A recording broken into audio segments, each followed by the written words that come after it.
Pheu Thai to knock back skyrocketing electricity costs hitting business with a 21% rise in 2023. The business sector, in recent months, is expressing higher confidence with the return of foreign tourism at critical levels but is expecting to be left reeling by a 21% hike in electricity tariffs due to kick in from January 2023 at the same time as interest rates are rising with supplies and other costs all on the up. It comes as energy officials juggle the books with a bill of 122 billion still owed to the Electricity Generating Authority of Thailand, EGAT, and which must be pared down. Pheu Thai has promised to immediately correct rising electricity costs due to hit business and industry in January if the main opposition party forms a government after next year's general election.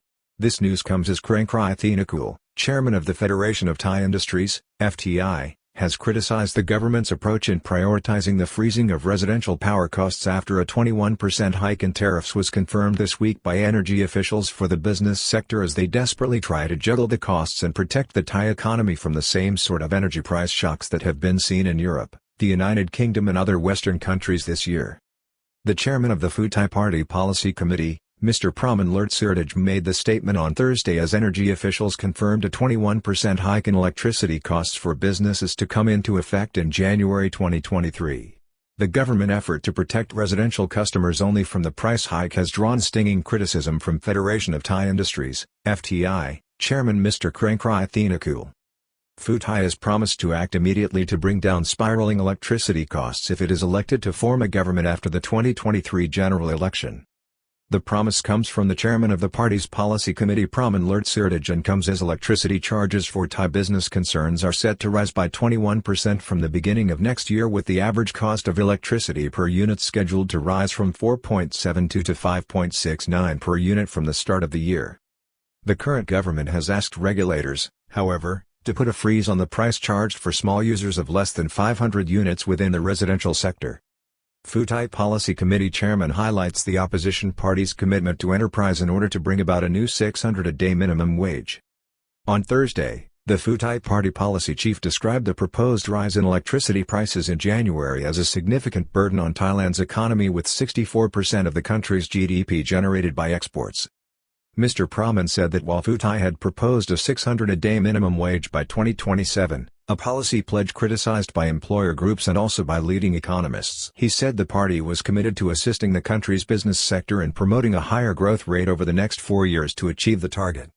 War erupts over Pheu Thai's 600 minimum wage plan, with the economy as the key election issue. He said ensuring stable and lower energy costs was essential to create the environment for the party's plan to return Thailand to higher rates of growth. He emphasized this would be a priority from day one in office. Ms. Piton Tarn Shinawatara, the head of the Pheu Thai family, has announced this as one of 10 important measures to implement as the reduction in the cost of oil, electricity and gas immediately after becoming the government.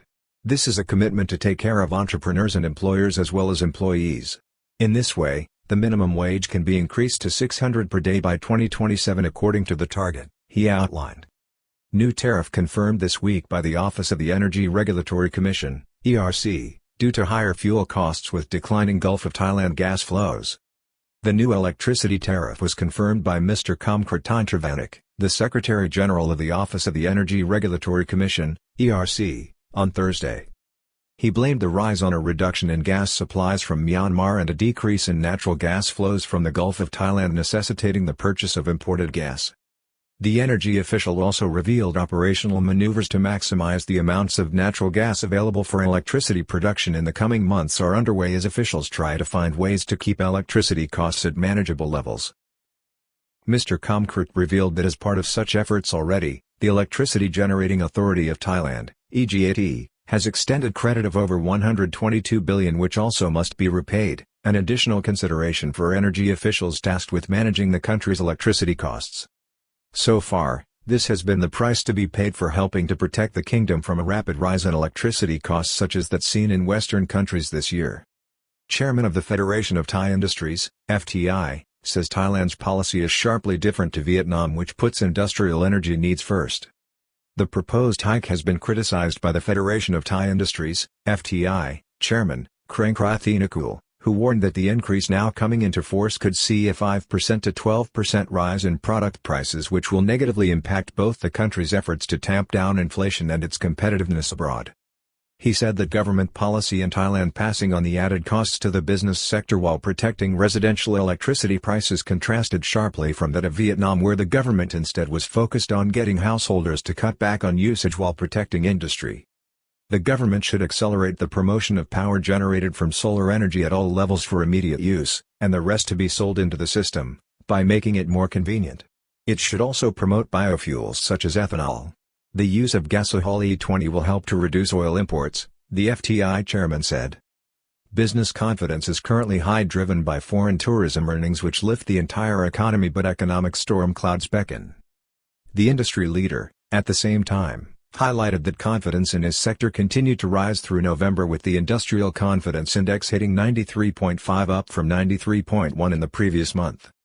He attributed this to an improvement in foreign tourism arrivals as the government this week passed 10 million visitors for the year with the arrival of a Saudi family at Suvarnabhumi Airport, while Tourism Authority of Thailand, TAT, Governor Yuthasok Supasorn is now projecting 11.5 million visitors in total for 2022. Mr. Krangkrai said that the improvement in foreign tourism has led to a rise in domestic consumption, which has also helped the country's industrial base. However, firms were apprehensive about what 2023 has in store, including rising interest rates on loans, increases in the cost of raw materials, and this latest hike in electricity costs. Entrepreneurs are still concerned about rising operating costs, including the increase in electricity prices, raw material prices, labor costs, and the increase in loan interest rates. As a result, financial costs increase. On the export side, there are risks from lower external demand due to the global economic slowdown. China also continues to maintain zero-COVID measures as well. The appreciation of the baht also results in the price competitiveness of exporters being reduced. Pheu Thai's 600-a-day minimum wage requires growth over the next 4 years of 7% to 10% to make it affordable for the already challenged private sector. Mr. Thanawat Phonachai, the president of the University of the Thai Chamber of Commerce, UTCC, on Thursday, also revealed that consumer confidence was now at a 20-month high, driven by the improvement in foreign tourist arrivals. At the same time, he warned that consumers are apprehensive about rising prices, interest rates, and the uncertain outlook for 2023. Commenting on the proposed 600-a-day minimum age proposed by the main opposition party to be implemented by 2027, Mr. Thanawat warned that this represented a 40% hike in wages and would necessitate annual growth rates of 7% to 10% to realize. He underlined that this money would have to be paid by the private sector and the same business concerns that currently driving the economy, thereby running the risk of employers being forced into making further use of robots or machinery. He said it may lead to some employers being forced to shed workers,